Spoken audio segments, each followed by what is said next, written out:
Ratu Mary dari Tex adalah istri Raja George V, Raja Inggris yang memerintah dari tahun 1910 hingga tahun 1936. Mary of Tex adalah seorang tokoh kerajaan yang sangat populer pada zamannya. Dia semacam penghubung sejarah antara zaman Victoria ke masa peralihan dinasti House of Windsor. Sebagai istri Raja George V, ia melanjutkan dinasti Windsor sebagai ibu dari dua raja dan nenek dari seorang ratu. Mary diberkati dengan ingatan yang luar biasa dan kualitas intelektual yang juga luar biasa. Beberapa orang mengatakan dia tidak memiliki kecantikan, pesona, dan bahkan dia tidak memiliki sifat yang menyenangkan.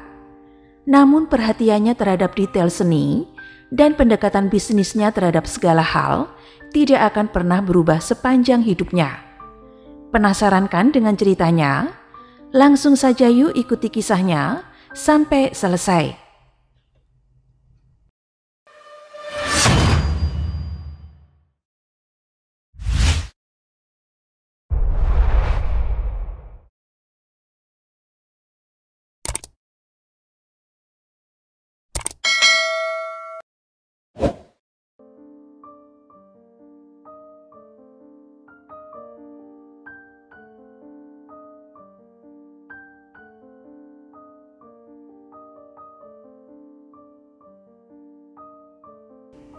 Terlahir dengan nama Victoria Mary Augusta Louise Olga Pauline Claudine Agnes dari Tex, atau lebih dikenal dengan Mary of Tex.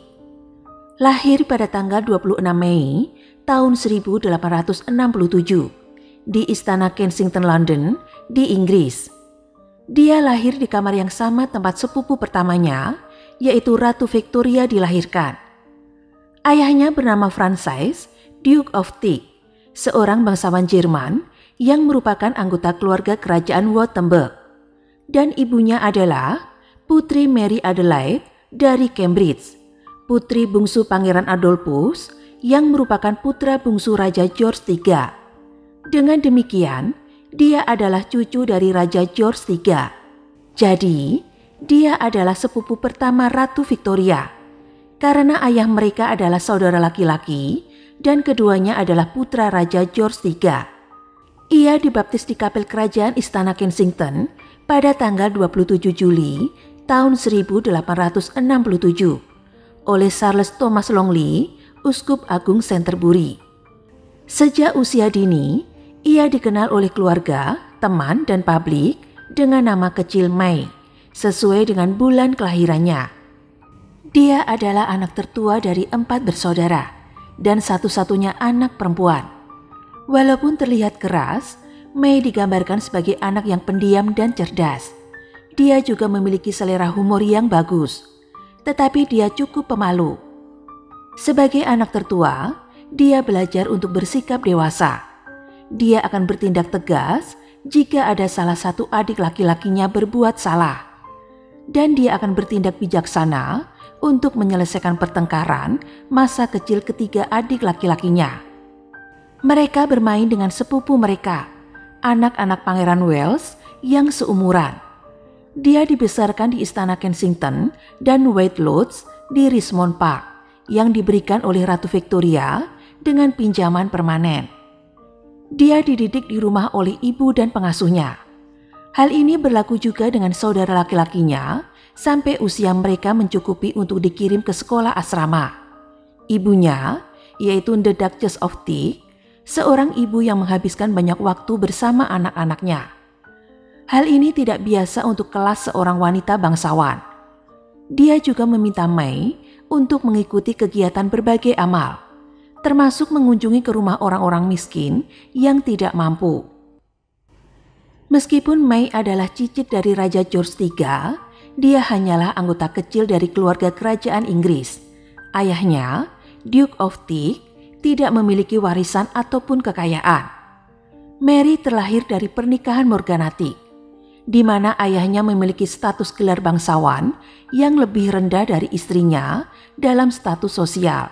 Ibunya, The Duchess of Tex, mendapat tunjangan sebagai anggota keluarga kerajaan sebesar 5.000 pounds dan juga menerima sekitar 4.000 pounds setahun dari ibunya, yaitu Duchess of Cambridge. Tetapi dia banyak menyumbang untuk puluhan badan amal. Orang tua May mempunyai sifat yang berbeda. Ayahnya, yaitu Pangeran Francis atau biasa dipanggil dengan Pangeran Franz, seorang playboy terkenal pada saat itu yang tidak punya uang untuk mendukung gaya hidup mewahnya. Sedangkan ibunya, yaitu Adelaide, seorang wanita yang boros, mungkin 2 kali lebih boros. Hal ini yang mengakibatkan keluarga ini terjerat banyak hutang. Begitu buruknya hutang orang tuanya, semua harta benda mereka diambil. Karena situasi keuangan mereka yang krisis, Duke of Teak memindahkan keluarganya ke luar negeri dengan staf kecil pada tahun 1883 untuk menghemat. Mereka melakukan perjalanan ke seluruh Eropa dan mengunjungi berbagai relasi mereka. Untuk sementara waktu, mereka tinggal di Florence, Italia, di mana May menikmati dengan mengunjungi galeri seni, gereja, dan museum. Karena seringnya mereka berpindah-pindah tempat, membuat May menjadi fasih berbahasa Inggris, Jerman, dan Perancis. Ratu Victoria tidak akan membiarkan sepupunya hidup dalam kemiskinan. Dia pun melunasi hutang-hutang mereka dan menyuruhnya pulang ke Inggris. Pada tahun 1885, keluarga tersebut kembali ke London dan tinggal selama beberapa waktu di Chester Square. May memang paling dekat dengan ibunya dan bertindak sebagai sekretaris tidak resmi ibunya. Dia membantu mengatur pesta dan acara sosial kerajaan. Selain itu, May juga dekat dengan bibinya, yaitu Grand Duchess of Mecklenburg-Strelitz, dan rutin menulis surat kepada bibinya setiap minggu. Selama Perang Dunia Pertama, Putri Mahkota Swedia membantu mengirimkan surat dari May kepada bibinya yang tinggal di wilayah musuh di Jerman sampai kematiannya pada tahun 1916. Pada tahun 1886, seperti putri bangsawan-bangsawan lainnya, May diperkenalkan sebagai debutan di musim pertamanya dan diperkenalkan di pengadilan di usianya yang sudah menginjak 19 tahun. Statusnya sebagai satu-satunya putri Inggris yang belum menikah membuatnya menjadi kandidat yang cocok untuk perjodohan yang dilakukan oleh keluarga kerajaan.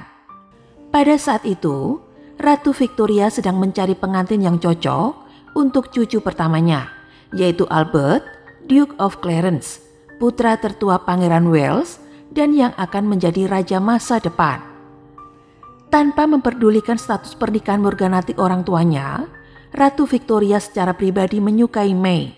Dan menurut Ratu Victoria, May memiliki keunggulan khusus dibandingkan dengan pilihan calon pengantin lainnya. Dia adalah seorang putri Inggris, bukan putri asing. Dan dia tidak keturunan langsung dari Victoria. Jadi dia tidak akan terlalu dekat hubungannya dengan sang pangeran. Usia mereka juga hanya terpaut 3 tahun. Di mana usia Albert lebih tua 3 tahun dari usia May. Mereka pun akhirnya bertunangan pada tahun 1891 setelah melalui proses pacaran yang panjang. May sendiri sebenarnya telah mendengar semua tentang pria ini. Albert adalah sosok pria nakal. Dia sudah terkenal dengan petualangan homoseksualnya, serta banyak petualangan lain dengan banyak wanita dengan berbagai macam karakter yang kurang baik. Belum lagi selama mereka berpacaran, Albert terkadang sering membentak May. Jadi saya kira May berpikir, apa yang aku sukai darinya, namun itu adalah kesempatan besar baginya, dan dia tidak mungkin menolaknya. Karena dia tidak hanya akan menikah, tetapi dia juga memandang sebagai seorang pria yang hanya tinggal 2 langkah lagi akan menjadi Raja Inggris. Pada tanggal 3 Desember tahun 1891, di Luton Hoo, tempat kediaman Duta Besar Denmark, yaitu Christian Frederick de Velby, Albert Victor melamar May, dan May pun menerimanya. Dipilihnya May sebagai pengantin untuk Duke disebabkan oleh kecintaan Ratu Victoria terhadapnya, juga karena karakternya yang kuat dan sebagai rasa kewajibannya. Sayangnya, Pertunangan mereka hanya berlangsung 6 minggu sebelum Albert jatuh sakit karena pandemi influenza. Dia meninggal karena penyakitnya, bahkan sebelum mereka menetapkan tanggal pernikahan. Hal ini sangat menghancurkan May dan seluruh keluarga kerajaan. Saudara laki-laki Albert Victor, yaitu Pangeran George, Duke of York, menjadi dekat dengan May selama masa berkabung mereka. Dengan kematian saudara laki-lakinya, George menjadi pewaris tahta kedua, menggantikan saudaranya yang telah meninggal. Sedangkan Ratu Victoria masih menginginkan May sebagai pengantin kerajaan. Solusinya adalah George harus menikahi May.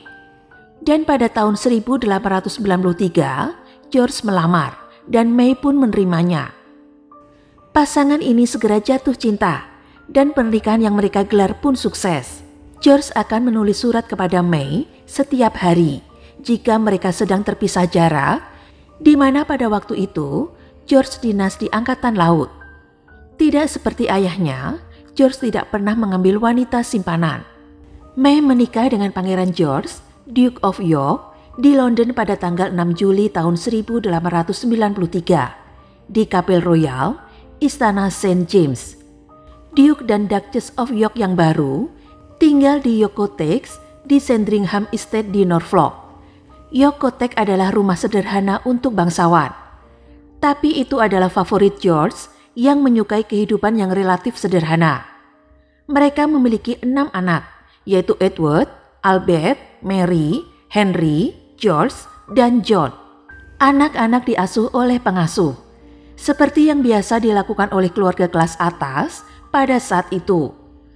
Pengasuh pertama dipecat karena kurang ajar, dan pengasuh yang kedua dipecat karena melecehkan anak-anak.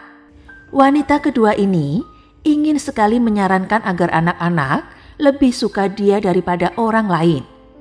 Dia akan mencubit Edward dan Albert setiap kali mereka akan dipertemukan kepada orang tua mereka, sehingga mereka akan menangis dan segera dikembalikan kepadanya. Saat hal ini diketahui, pengasuh kedua itu pun segera dipecat. Dia digantikan oleh asistennya yang efektif dan sangat dicintai, yaitu Charlotte Beale. Terkadang Mary dan George tampak terlihat seperti orang tua yang jauh terhadap anak-anaknya. Pada awalnya, mereka tidak memperhatikan pelecehan yang dilakukan pengasuh terhadap pangeran muda Edward dan Albert. Namun terlepas dari citra publik Mary yang keras dan kehidupan pribadinya yang kaku, dia adalah seorang ibu yang peduli dalam banyak hal. Misalnya, dia mengajari putra-putrinya sejarah dan musik. Mary sangat berterima kasih kepada Ratu Victoria. Dia tidak hanya menyelesaikan hutang keluarganya, tetapi dia telah memberikan gelar kepada anak-anaknya. Ibu Mary adalah seorang nenek yang sangat perhatian dan sangat menyayangi cucu-cucunya. Tetapi Mary berusaha menghentikan ini, terutama karena suaminya George kurang menyukai ibu mertuanya. Mungkin dikarenakan dengan masalah hutang-hutang ibu May yang sudah terlanjur banyak diketahui oleh publik. Dan ini dianggap sangat memalukan keluarga.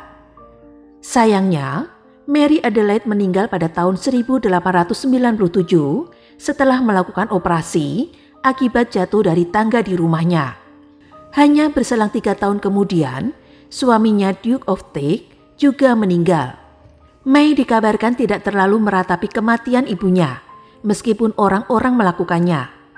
Selain citranya yang buruk karena hutang-hutangnya, Mary Adelaide telah menjadi pendukung amal yang luar biasa, dan publik mengakui betapa murah hatinya dia selama hidupnya. Tapi sekali lagi, orang akan melihat dan membicarakan masa lalunya. Utang adalah kata yang paling banyak dibicarakan. Dia meninggal dengan meninggalkan hutangnya yang mencapai 70.000 pound. Pada tanggal 22 Januari tahun 1901, hal buruk yang tidak terpikirkan pun terjadi. May jelas putus asa begitu mendengar kabar bahwa teman seumur hidupnya dan pendukungnya, yaitu Ratu Victoria, telah meninggal dunia. Ini berarti bahwa suatu hari nanti dia akan menjadi ratu. May tidak bisa merangkai dengan kata-kata untuk gelar ratunya kelak. Dia kagum pada dirinya sendiri jika kelak harapannya itu dapat terwujud dalam hidupnya. Setelah Ratu Victoria meninggal, putranya yang merupakan ayah mertua Mei naik tahta sebagai Raja Edward VII. Pada tanggal 9 November tahun 1901, George diangkat menjadi Pangeran Wales. Keluarga itu memindahkan kediaman mereka di London dari St. James Palace ke Marlborough House. Sebagai putri Wales, Mei menemani suaminya dalam perjalanan ke Austria-Hongaria dan Württemberg pada tahun 1904. Tahun berikutnya, ia melahirkan anak terakhirnya yang diberinya nama John. Itu adalah persalinan yang sulit, dan meskipun dia pulih dengan cepat, putranya yang baru lahir menderita masalah pernafasan dan berubah menjadi epilepsi. Mei tidak pernah menunjukkan cinta sejati kepada anak laki-lakinya ini. Sampai ketika dia menjadi ratu, John dikirim ke pengasingan di sebuah peternakan pribadi di perkebunan Sandringham dalam perawatan Charlotte Bill. Yang dia pikirkan tentang masalah ini adalah bahwa kehadirannya akan membawa citra yang tidak diinginkan di mata publik. Dari bulan Oktober tahun 1905, Pangeran dan Putri Wales melakukan tur 8 bulan. Kali ini ke India, dan anak-anak sekali lagi diasuh oleh kakek nenek mereka. Mereka melewati Mesir 2 arah, dan dalam perjalanan kembali berhenti di Yunani. Tur itu segera diikuti dengan perjalanan ke Spanyol untuk pernikahan Raja Alfonso ke-13 dengan Victoria Engine dari Battenberg, di mana kedua mempelai nyaris terhindar dari pembunuhan. Hanya seminggu setelah kembali ke Inggris, Mei dan George pergi ke Norwegia untuk penobatan saudara ipar dan saudara George, Raja Hakon VII dan Ratu Maud. Hubungannya dengan anak-anaknya berubah seiring dengan pertumbuhan mereka. Putrinya adalah salah satu yang Mary tidak terlalu tertarik. Dia dikatakan kurang memiliki kualitas tertentu. Tetapi setelah putrinya berhasil menghubungkan dirinya dengan seorang pria kaya, membuat Mei sangat senang. Ketika Viscount Lascelles mengambil putrinya, meskipun usia mereka terpaut 15 tahun, Mei senang. Hal yang sama tidak dapat dikatakan tentang putra-putranya. Dia tampak lebih akrab dengan menantu perempuannya. Cucu-cucunya terbukti menjadi katalisator cintanya, terutama Putri Bertie Elizabeth dan Margaret Rose, khususnya terhadap Lilibet, yang merupakan calon Ratu Elizabeth II, seorang gadis muda yang dikatakan mirip dengannya dalam penampilan dan bahkan dalam kepribadiannya. Pada tanggal 6 Mei tahun 1910, Edward VII meninggal. Suami Mei naik tahta dan dia menjadi permaisuri. Ketika suaminya memintanya untuk menghapus salah satu dari 2 nama resminya, Victoria Mary, dia memilih untuk dipanggil sebagai Mary. Memilih untuk tidak dikenal dengan gaya yang sama seperti nenek suaminya, yaitu Ratu Victoria. Ratu Mary dimahkotai dengan raja pada tanggal 22 Juni tahun 1911 di Westminster Abbey. Kemudian pada tahun itu, raja dan ratu yang baru melakukan perjalanan ke India untuk Delhi Durbar yang diadakan pada tanggal 12 Desember tahun 1911. Dan mengunjungi Subenua sebagai kaisar dan permaisuri India. Mereka kembali ke Inggris pada bulan Februari. Awal periode Mary sebagai permaisuri membawanya ke dalam konflik dengan ibu mertuanya, yaitu mantan Ratu Alexandra. Hubungan Mary dengan ibu mertuanya dikatakan kurang harmonis. Alexandra bersikeras dan menuntut didahulukan dari Mary pada pemakaman Edward VII. Ibu mertuanya juga mengulur waktu dalam meninggalkan istana Buckingham dan menyimpan beberapa permata kerajaan yang seharusnya diberikan kepada ratu baru. Selama Perang Dunia Pertama, Ratu Mary melembagakan upaya penghematan di istana, di mana dia menjatah makanan dan mengunjungi prajurit yang terluka parah di rumah sakit yang menyebabkan ketegangan emosionalnya yang besar. Setelah 3 tahun perang melawan Jerman, dan dengan perasaan anti-Jerman di Inggris yang memuncak, keluarga kekaisaran Rusia yang telah digulingkan oleh pemerintahan revolusioner, yaitu Tsar Nicholas II, suakanya ditolak di Inggris. Hal ini mungkin disebabkan istri Nicholas II yang berasal dari Jerman. Berita tentang pengunduran diri Tsar memberikan dorongan kepada orang-orang di Inggris yang ingin mengganti monarki mereka sendiri dengan republik. Perang berakhir pada tahun 1918 dengan kekalahan Jerman dan pengunduran diri serta pengasingan kaisar. 2 bulan setelah perang berakhir, putra bungsu Ratu Mary, yaitu Pangeran John, meninggal pada usia 13 tahun. Dukungan setia Mary kepada suaminya berlanjut selama paruh akhir masa pemerintahannya. Mary adalah salah satu penasihat suaminya yang paling andal dan sangat membantu. Pengetahuannya yang luas tentang sejarah merupakan aset bagi pengembalian keputusan dan pidatonya. Dia memiliki reputasi stabilitas, kecerdasan, dan ketenangan. Hal ini sangat dibutuhkannya mengingat pemerintahan suaminya dipenuhi dengan pergolakan di seluruh kerajaan Inggris. George selalu menghargai kebijaksanaan, kecerdasan, dan penilaian istrinya. Ketika raja sakit dengan masalah paru-paru yang berkepanjangan, Mary dengan sabar merawatnya. Setelah perang berakhir, kehidupan semua orang mulai tenang kembali. Tapi di luar negeri, tanda-tanda pertama defragmentasi kekuasaan Inggris dimulai. Australia dan India menyerukan kemerdekaan. Mary mempertahankan sikapnya yang tenang dan penuh percaya diri di semua keterlibatan publiknya di tahun-tahun setelah perang, periode yang ditandai oleh kerusuhan sipil atas kondisi sosial. Pada tahun 1935, Raja George V dan Ratu Mary merayakan ulang tahun Yobel pernikahan perak mereka. Mary telah memutuskan untuk merayakannya dengan perayaan yang berlangsung di seluruh kerajaan Inggris. Namun ini akan menjadi perayaan yang penuh kenangan bagi Mary. Karena beberapa bulan kemudian, tepatnya pada tanggal 20 Januari tahun 1936, Raja George VI meninggal setelah dokternya, Lord Dawson dari Penn, memberinya suntikan morfin dan kokain yang mungkin mempercepat kematiannya.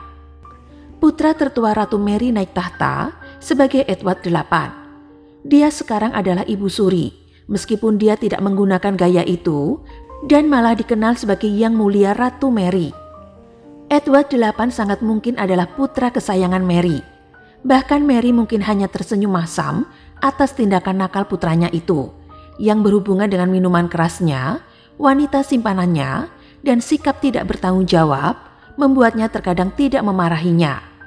Tetapi ketika Edward akan dinobatkan menjadi raja, ada sebuah peristiwa yang digambarkan paling traumatis dalam hidup Mary.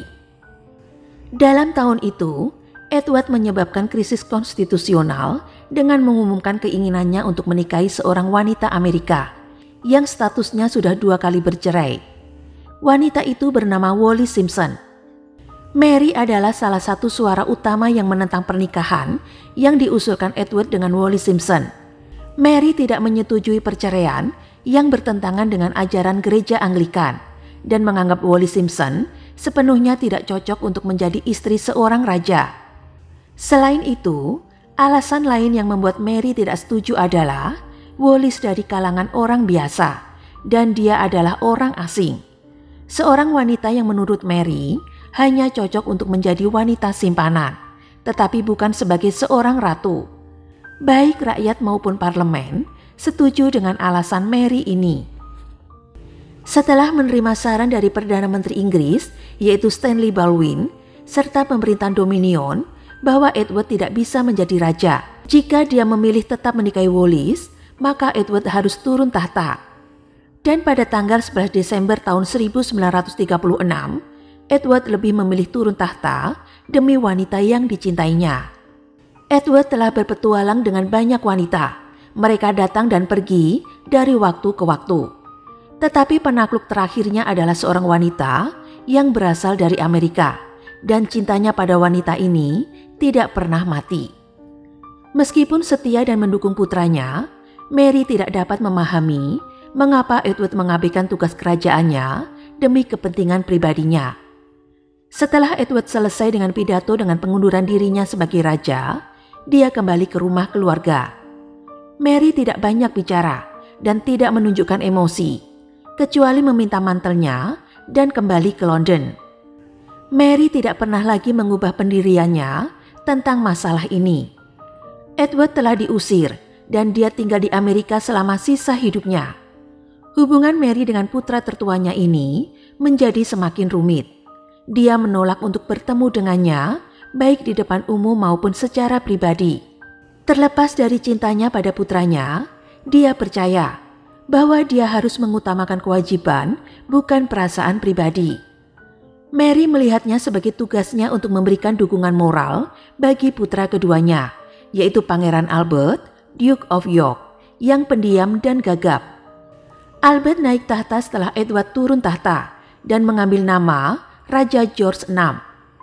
Ketika Mary menghadiri penobatan putranya, dia menjadi Ratu Janda Inggris pertama yang melakukannya. Turun tahtanya Edward tidak mengurangi rasa cintanya kepada putra pertamanya ini. Tapi hatinya tidak pernah goyah dalam ketidaksetujuannya atas tindakannya. Mary tertarik pada pengasuhan cucu-cucunya, Putri Elizabeth dan Margaret, dan sering membawa mereka ke berbagai tempat di London, seperti di galeri seni dan museum. Selama Perang Dunia Kedua, George VI berharap ibunya pindah dari London. Meskipun Mary enggan, akhirnya dia memutuskan untuk tinggal di Badminton House, Gloucestershire, dengan keponakannya yaitu Mary Somerset, Duchess of Beaufort, putri saudaranya Adolphus. Barang-barang pribadinya diangkut dari London yang terhitung ada 70 koper. Rumah tangganya yang terdiri dari 55 pelayan menempati sebagian besar rumah, kecuali kamar pribadi Duke and Duchess sampai setelah perang. Satu-satunya orang yang mengeluh tentang pengaturannya adalah para pelayan kerajaan yang menganggap rumah itu terlalu kecil. Meskipun Ratu Mary mengganggu keponakannya dengan merobek ivy kuno dari dinding karena dia menganggapnya tidak menarik dan berbahaya. Untuk mendukung upaya perang, dia mengunjungi pasukan untuk memberikannya perhatian dan semangat. Dia juga mengunjungi rumah sakit untuk memberi semangat kepada pasukan-pasukan yang mengalami luka akibat bertempur. Dia juga dikenal menawarkan tumpangan kepada tentara yang dia lihat di jalan. Pada tahun 1942, putra lainnya yang masih hidup, yaitu Pangeran George, tewas dalam kecelakaan udara saat menjalankan dinas aktifnya. Mary akhirnya kembali ke Marlborough House pada Juni tahun 1945. Setelah perang di Eropa yang mengakibatkan kekalahan Nazi Jerman. Mary dikenal sebagai seorang kolektor barang, perhiasan, dan lukisan yang berhubungan dengan relasi kerajaan. Dia diketahui membayar harga di atas perkiraan pasar saat membeli permata dari harta janda permaisuri Mary dari Rusia. Dia membayar hampir 3 kali lipat dari harga perkiraan pasar saat membeli Cambridge Emerald milik keluarga Lady Kilmorey, nyonya mendiang saudara lelakinya Pangeran Francis. Pada tahun 1924, arsitek terkenal Sir Edwin Lutyens menciptakan rumah boneka Ratu Mary untuk koleksi miniaturnya. Dia kadang-kadang dikritik karena mengakuisisi benda-benda seni yang merupakan koleksi kerajaan. Dalam beberapa kesempatan, dia akan mengungkapkan kepada tuan rumah atau orang lain bahwa dia mengagumi sesuatu yang mereka miliki, dengan harapan pemiliknya mau menyumbangkannya. Pengetahuannya yang luas tentang barang-barang seni dan penelitiannya terhadap koleksi kerajaan membantu mengidentifikasi artefak dan karya seni yang telah hilang selama bertahun-tahun. Keluarga kerajaan telah meminjamkan banyak bagian dari generasi sebelumnya. Begitu dia mengidentifikasi barang-barang yang tidak dikembalikan melalui inventaris lama, dia akan menulis surat kepada pemegangnya, meminta agar barang-barang itu segera dikembalikan. Selain menjadi kolektor yang rajin, Mary juga memberi banyak hadiah perhiasan, termasuk cincin yang dia berikan kepada dayang-dayangnya pada kesempatan pertunangan mereka. Pada tahun 1952, Raja George VI meninggal. Cucu perempuan tertuanya, yaitu Putri Elizabeth, naik tahta sebagai Ratu Elizabeth II. Kematian George VI sangat mempengaruhi kesehatannya. Mary berkata kepada Putri Mary Louise, dan dia mengatakan, "Saya telah kehilangan 3 putra karena kematian. Tetapi saya tidak pernah memiliki hak istimewa untuk berada di sana untuk sekedar mengucapkan selamat tinggal terakhir kepada mereka." Mary meninggal pada tanggal 24 Maret tahun 1953 dalam tidurnya pada usia 85 tahun. 10 minggu sebelum penobatan cucunya Elizabeth. Mary telah memberitahukan bahwa jika dia meninggal, penobatannya tidak boleh ditunda. Jenazahnya disemayamkan di Westminster Hall, tempat sejumlah besar pelayat melewati peti matinya. Dia dimakamkan di samping suaminya di bagian tengah kapel St. George, Kastil Windsor. Dia dikenang karena kedudukannya sebagai ratu dan juga karena kecerdasannya. Meskipun citra dirinya sebagai orang yang cukup dingin dan pendiam juga tetap ada. Itu tadi kisah dari Ratu Mary dari Teck, kisah seorang ibu sekaligus Ratu Inggris. Dia adalah wanita yang sangat mengagumkan, tetapi wanita yang akan tercatat dalam sejarah sebagai ratu yang tidak disukai atau kurang dicintai. Bagaimana menurut pendapat teman-teman tentang kisah hari ini?